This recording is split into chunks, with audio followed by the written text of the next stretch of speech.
Assalamualaikum warahmatullahi wabarakatuh. Salam sejahtera untuk kita semua. Perkenalkan, nama saya Ipan Sayyidur Rahman. Saya merupakan salah satu dosen program studi agribisnis Fakultas Pertanian Universitas Galuh. Pada kesempatan ini saya akan menyampaikan terkait salah satu mata kuliah yang saya ampu, yakni mata kuliah metode pemberdayaan masyarakat. Di sini mata kuliah pemberdayaan masyarakat ini merupakan mata kuliah wajib program studi agribisnis yang berada pada semester 5 dengan bobot 3 SKS, di mana 2 SKS teori dan 1 SKS praktikum lapangan. Mata kuliah ini membahas konsep, prinsip, dan teknik metode pemberdayaan masyarakat dalam konteks agribisnis dan pembangunan pedesaan. Mahasiswa akan mempelajari pendekatan-pendekatan partisipatif, strategi pengorganisasian masyarakat, serta teknik fasilitasi dalam merencanakan, melaksanakan, dan mengevaluasi program pemberdayaan masyarakat yang berbasis potensi lokal dan kearifan budaya. Selain itu, mata kuliah ini juga membekali mahasiswa dengan keterampilan komunikasi, interpersonal, manajemen kelompok, serta analisis sosial ekonomi untuk mendukung upaya peningkatan kapasitas dan kemandirian masyarakat tani. Melalui pembelajaran berbasis praktek, studi kasus, dan simulasi, mahasiswa diharapkan mampu merancang dan menerapkan program pemberdayaan masyarakat secara efektif dan berkelanjutan, guna mendukung pengembangan agribisnis yang kompetitif dan berwawasan lingkungan. Dalam mata kuliah ini, saya menerapkan berbagai metode pembelajaran aktif dan partisipatif yang dirancang untuk meningkatkan pemahaman konseptual serta keterampilan praktis bagi mahasiswa di bidang pemberdayaan masyarakat. Beberapa metode yang digunakan meliputi ceramah, diskusi untuk memberikan pemahaman dasar konsep, studi kasus untuk mengkaji implementasi nyata di lapangan, serta simulasi dan role play untuk melatih keterampilan fasilitasi dan komunikasi dalam konteks pemberdayaan. Saya juga di sini menggunakan pendekatan praktek lapang dan workshop untuk memberikan pengalaman langsung dalam merancang program pemberdayaan berbasis agribisnis. Mahasiswa dibimbing secara intensif melalui bimbingan kelompok, diskusi reflektif, serta presentasi hasil kerja agar mampu berpikir kritis, kolaboratif, dan solutif terhadap permasalahan masyarakat. Melalui kombinasi metode ceramah, diskusi, dan simulasi, serta studi kasus, hingga praktik langsung, pembelajaran dirancang untuk tidak hanya membekali mahasiswa secara teoritis, tetapi juga menumbuhkan kepekaan sosial, keterampilan fasilitasi, dan kemampuan kepemimpinan di tingkat akar rumput.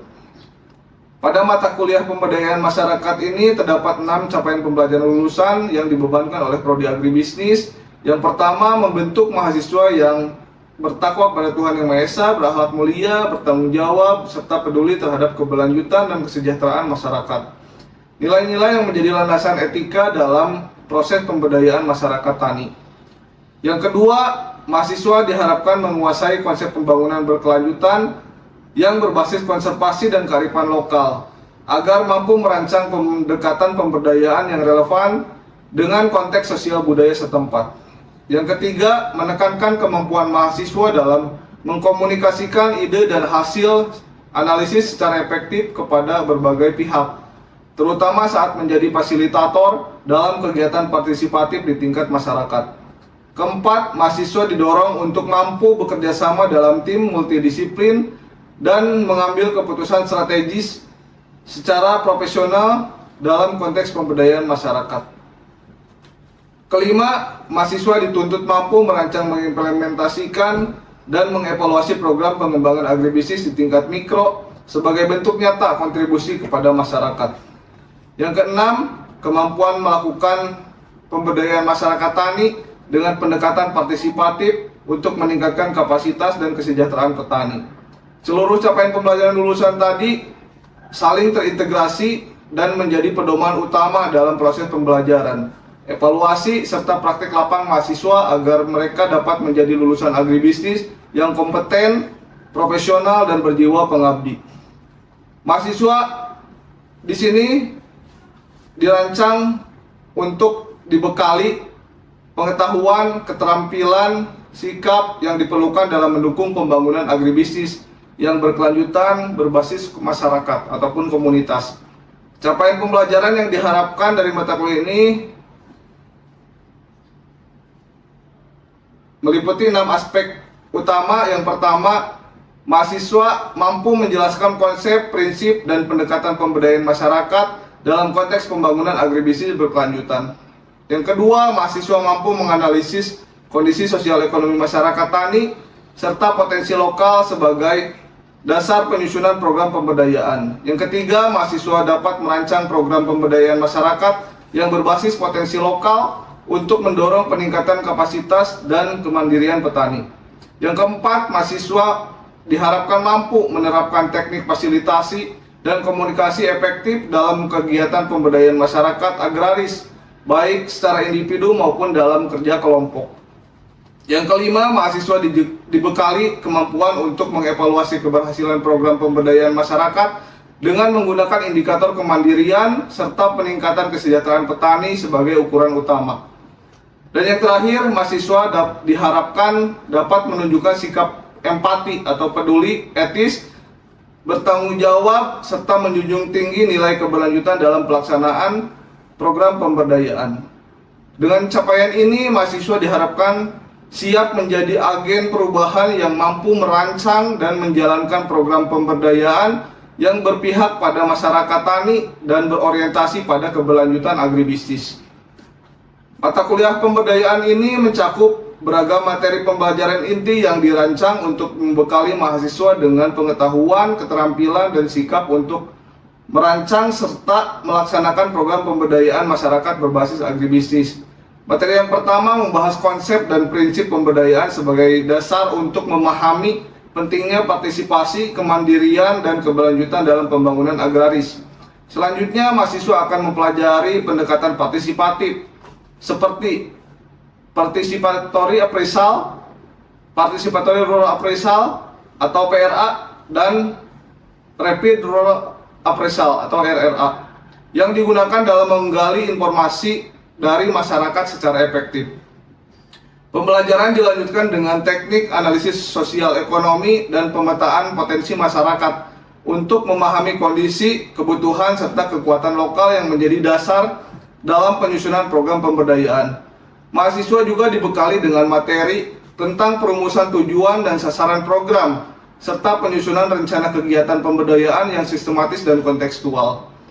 Agar pelaksanaan program pembelajar secara efektif, disampaikan pula materi mengenai teknik komunikasi dan fasilitasi, serta teknik fasilitasi pemberdayaan dalam kelompok yang penting untuk mendorong partisipasi dan kolaborasi di tingkat masyarakat. Penilaian keberhasilan program dikaji melalui penentuan indikator pemberdayaan dan teknik evaluasi program yang menjadi dasar untuk mengukur dampak terhadap kemandirian dan kesejahteraan masyarakat. Tidak kalah penting, mahasiswa juga diajak memahami etika dan budaya lokal agar program pemberdayaan yang dirancang tetap menghargai kearifan lokal dan norma-norma sosial.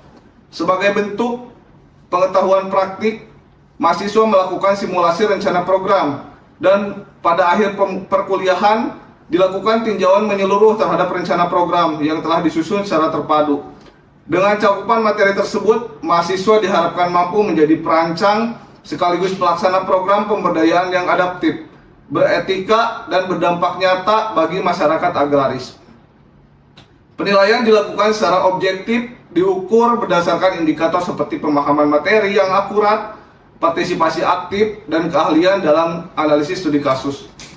Saya menerapkan rubrik penilaian yang transparan dan dapat diukur, dapat diperoleh hasil evaluasi yang disampaikan kembali kepada mahasiswa sebagai bagian dari umpan balik atau feedback untuk terus meningkatkan kualitas proses belajar mahasiswa. Dengan demikian, saya berkomitmen untuk membangun pembelajaran yang berorientasi pada kebutuhan mahasiswa sehingga menghasilkan lulusan yang memiliki kemampuan berpikir kritis, adaptif terhadap setiap perubahan, dan sepenuhnya siap menghadapi tuntutan di bidang agribisnis.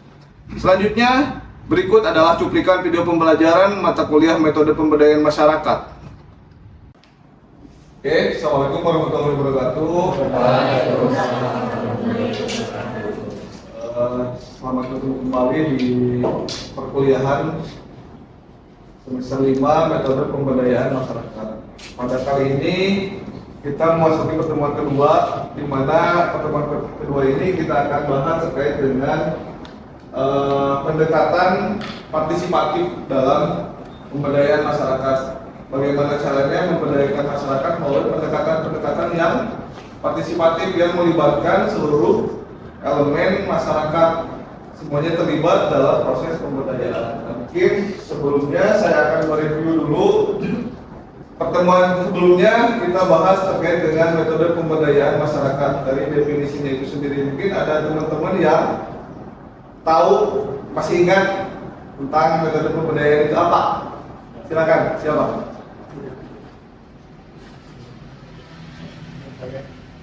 Metode kan cara ya. Jadi apa? Angkat tangan aja, nggak apa-apa. Ya, silakan.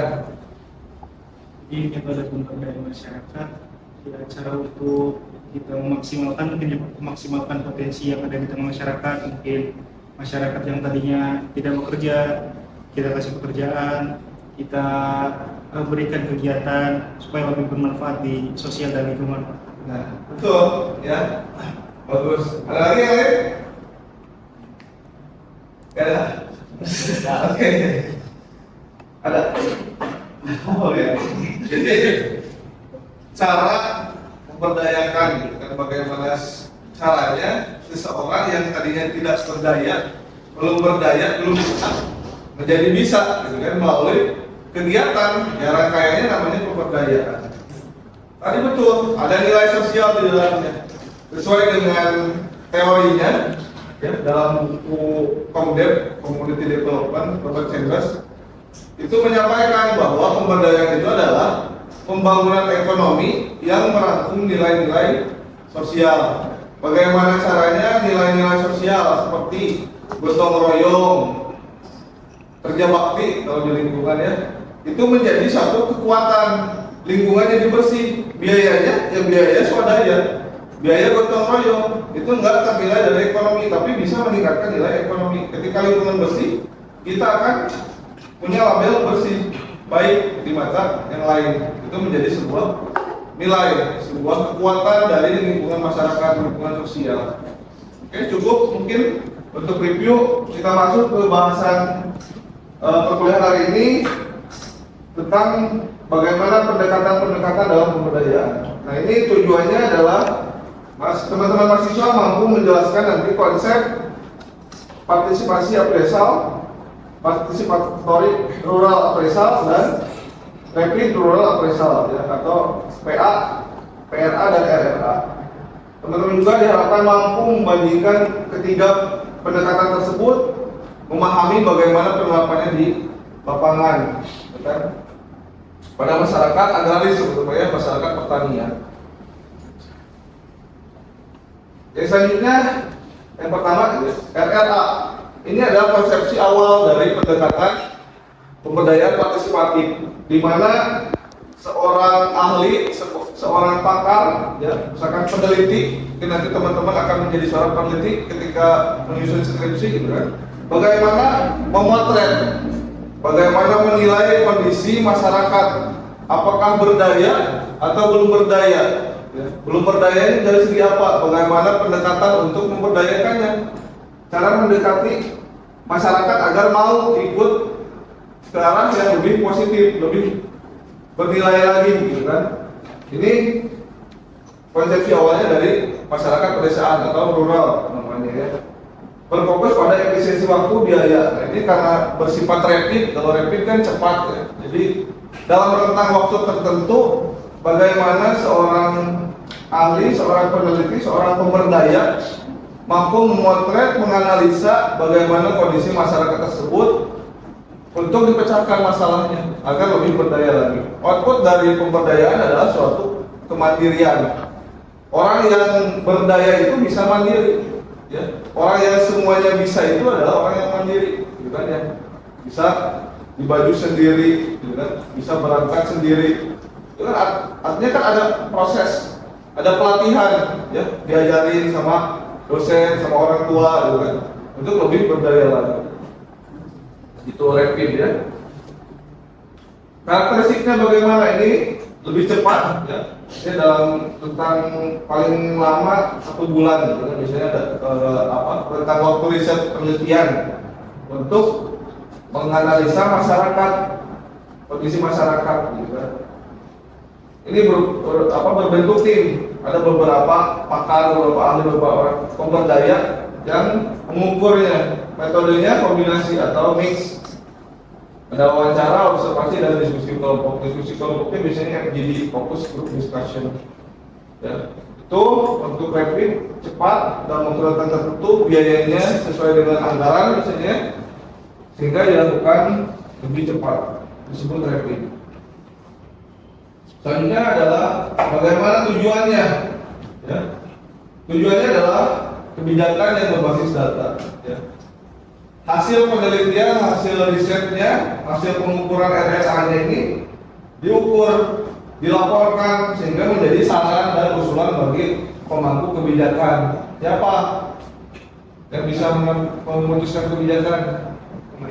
Pemerintah, government ya, regulasi bentuknya gitu kan. Dari hasil input, masukan-masukan nih kondisi masyarakat itu kayak gini, maka yang dibutuhkan ini sehingga programnya apa, kebijakan pemberdayaan seperti apa yang akan turun begini. Bagaimana juga yang kedua adalah rekomendasi program, ini sama tadi ya. Kemudian bagaimana memotret kondisi desa, kondisi wilayah yang kita teliti, kita perdayakan. Selanjutnya partisipatory appraisal ini sebetulnya sama gitu kan, berbasis partisipasi masyarakat. Semua elemen masyarakat yang kaya, yang miskin, yang pinter, yang kurang pinter gitu kan, semuanya ikut diajak berembuk untuk menyelesaikan masalah-masalah yang ada. Dari keterbelakangan pendidikan, masih tingginya stunting misalnya, ya rapat, misalkan musyawarah misalnya, sehingga tercapai suatu mufakat untuk pelaksanaan kegiatan pengentasan masalah tersebut. Pendekatan penelitian berbasis partisipasi aktif masyarakat ini sama gitu kan. Jadi ada prinsip kesetaraan kalau dalam pemberdayaan ini. Jadi tidak ada yang merasa lebih tinggi, lebih pintar, lebih jago, tapi semuanya sama rata memberikan saran masukan untuk kemajuan, untuk kemandirian, untuk pemberdayaan masyarakat itu sendiri gitu kan. Digunakan untuk menggali informasi yang merumuskan masalah bersama masyarakat. Selanjutnya, bagaimana karakteristiknya? Ini berbasis partisipasi tadi, belajar bersama gitu kan. Kalau di desa ada yang namanya kelompok tani, di sektor pertanian. Kelompok tani itu sebagai institusi kelembagaan pertanian di tingkat desa, di tingkat wilayah. Itu sebagai apa fungsinya? Ada 3 dalam mata kuliah apa? Penyuluhan, ada nggak? Itu jadi kelompok itu berperan sebagai wahana belajar bagi para petani, wahana kerjasama, dan tempat unit produksi. Bagaimana caranya kelompok bisa jadi tempat belajar para petani, saling bertukar informasi, pengetahuan. Kemudian selanjutnya wahana kerjasama, bagaimana nilai-nilai sosial dibangun. Itu proses pemberdayaan. Petani yang tadinya nggak bisa mupuk, nggak bisa ngendaliin hama, ketika bertukar informasi dengan petani yang ada di kelompok, ada solusi gitu kan, sehingga dia bisa melakukan ataupun memecahkan masalahnya sendiri. Kemudian sebagai unit produksi, adanya kelompok ini harus produktif, harus ada kegiatan, meskipun hanya misalkan biasanya arisan gitu kan, atau bayar tagihan air atau listrik. Nah itu kan mungkin kesini gitu, tapi pada prinsipnya nilai-nilai pertanian yang harus diumumkan bahwa kelompok ini apa sih kekhasannya, mengembangkan komoditas apa, seperti apa. Itu ada menjanjikan profit nantinya, jadi keberlanjutan kelompok. Ada nilai uang, nilai ekonomi di dalam kelompok. Jangan sampai nanti kelompoknya hanya bergerak bantuan ya, seperti itu. nggak ada kegiatan. Selanjutnya ini tujuannya saling percaya, trust ya. Saling percaya itu bagaimana si pelaku di penyedia input, si koperasi, si ketua kelompok berani meminjamkan uang untuk beli pupuk ke petani, dengan konsekuensi nanti hasil panennya dijual ke situ, gitu kan ya. Itu saling percaya. Kalau nggak percaya kan artinya nggak akan terjadi saling bantu, saling pinjam dengan memberikan modal dan sebagainya. Rasa memiliki yang menumbuhkan rasa tanggung jawab dan keterlibatan, semuanya saling berbagi, ya. Bagi untung, bagi rugi. Ya bagi untung biasanya terjadi, tapi bagi rugi jarang terjadi, gitu ya. Ketika terjadi gagal panen, bagaimana kebijaksanaan si pemilik lahan untuk mengurangi porsi iuran atau setorannya, gitu kan? Ya kan? Kalau yang petani sakap, petani penyakap, Spanyawa kalau bahasa Sundanya. Ya, biasanya kan setornya ke si pemilik lahan. Ya, itu kan ada kebijaksanaan ketika gagal panen misalnya. Ya. Itu yang menjadi nilai dalam pendekatan pemberdayaan. Informasi mendalam ini lebih spesifik karena informasi-informasi yang digali ini oleh para pelaku usaha tani tersebut, gitu kan. Jadi apa yang dia rasakan diungkapkan untuk dipecahkan masalahnya secara bersama-sama. Ini untuk mengukurnya, alat penilaian, alat evaluasi, seberapa baik sih pendekatan ini, gitu kan. Bisa dilakukan dengan pemeringkatan sederhana, bisa pakai tabulasi distribusi frekuensi kalau statistik ya. Ini berapa persen sih yang udah meningkat kemampuannya, pengetahuan sikap dan keterampilannya, gitu kan. Bisa diukur tabulasi. Atau mapping, sosial mapping, bagaimana kondisi sosial di masyarakat tersebut, stratanya, gitu kan. Kemudian tingkat ekonominya, tingkat kesejahteraan terutama ya, bagaimana pendapatan, bagaimana pengeluaran ataupun tingkat konsumsi pangan dan sebagainya, itu bisa. Selanjutnya kuncinya adalah bagaimana kita mendekati masyarakat agar mau berdaya lebih cepat ya, mau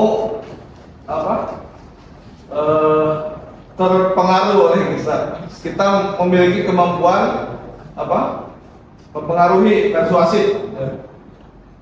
Kita harus memegang ataupun mengamati pengetahuan lokal yang ada di daerah tersebut. Bagaimana sih karakteristiknya kalau datang ke daerah lokasi baru misalnya, kita adaptasi dulu kan ya, adaptasi gimana lingkungannya, gitu kan. Apa yang boleh, apa yang nggak boleh. Kemudian divisualisasikan, ya. Digambarkan atau ditulis. Seperti apa. Kemudian lebih fleksibel terutama dalam mengakomodir setiap input-input dari masyarakat.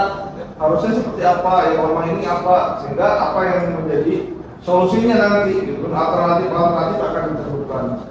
Kemudian pembelajaran bersama, ya, belajarnya bersama-sama untuk menuju ke arah kemandirian, ya, seperti itu. Itu, ya. Udah? Ada yang nanya nggak? Ada yang nanya nggak? Apa? Silakan. Oh ya. Ada 2 pertanyaan boleh Pak? Boleh. Satu yang pertama dulu mungkin tadi untuk korelasi pemberdayaan masyarakat dengan aspek bisnis terutama di agribisnis itu seperti apa sih Pak? Korelasinya? Itu dulu. Disatuin aja Mas. Oke. Bagaimana hubungan antara pemberdayaan dengan bisnis, gitu kan?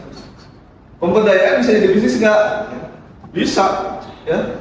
Tadi kan di awal disebutkan bahwa pemberdayaan itu adalah konsep pembangunan ekonomi yang merangkum nilai-nilai sosial.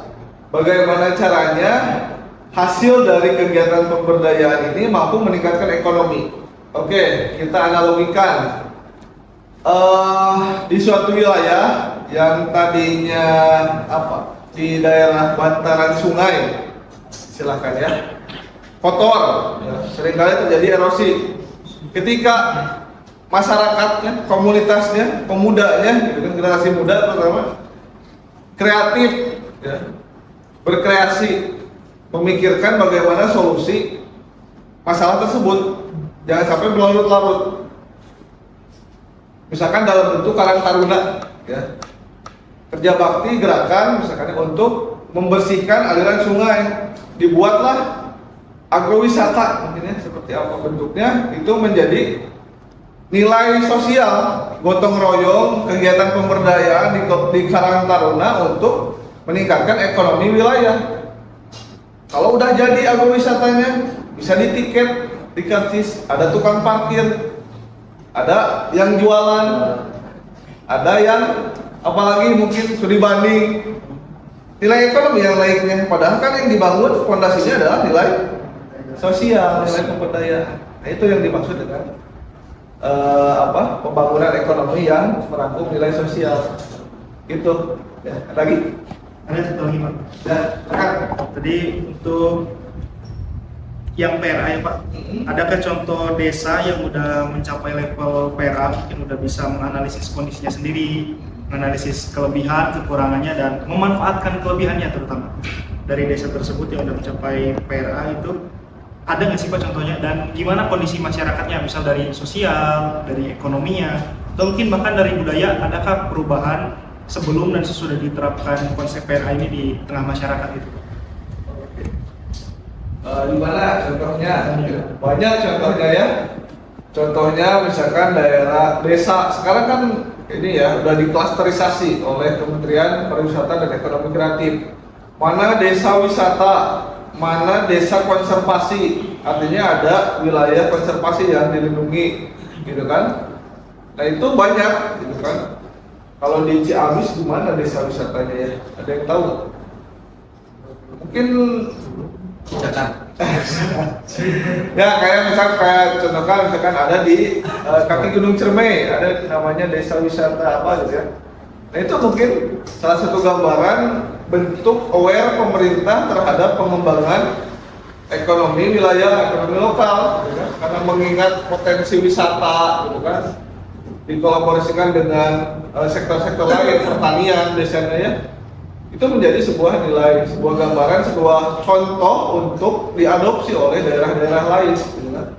Kalau PRA ini sebuah pendekatannya saja, PRA ini dilakukan, ya, diukur, ya. Kalau diukurnya sebetulnya bisa kasat mata, gitu kan? Secara indrawi bisa dilihat, didengar, dirasakan manfaatnya. Apakah ini udah menuju kemandirian, udah berdaya dengan masyarakatnya? Bisa kelihatan kan? Dari yang tadinya nganggur jadi kerja, dari yang tadinya kontrak jadi punya rumah. Nah itu sebagai bentuk gambaran indrawinya, ya kan? Ketika diukur lebih lanjut, kalau PRA bisa. Kayak gitu ya. Cukup? Oke, terima kasih. Mudah-mudahan ilmunya bermanfaat dan dipelajari untuk ke depan. Terima kasih. Mungkin cukup dari saya. Mohon maaf atas kekurangan. Saya akhiri. Bila taufiq hidayah. Wassalamualaikum warahmatullahi wabarakatuh. Demikian video rekaman pembelajaran mata kuliah metode pemberdayaan masyarakat pada program studi agribisnis Fakultas Pertanian Universitas Galuh. Video ini digunakan sebagai salah satu syarat pemenuhan dokumen pernyataan diri dosen dalam unjuk kerja Tridharma Perguruan Tinggi atau PDD UKTPT. Terima kasih. Wassalamualaikum warahmatullahi wabarakatuh.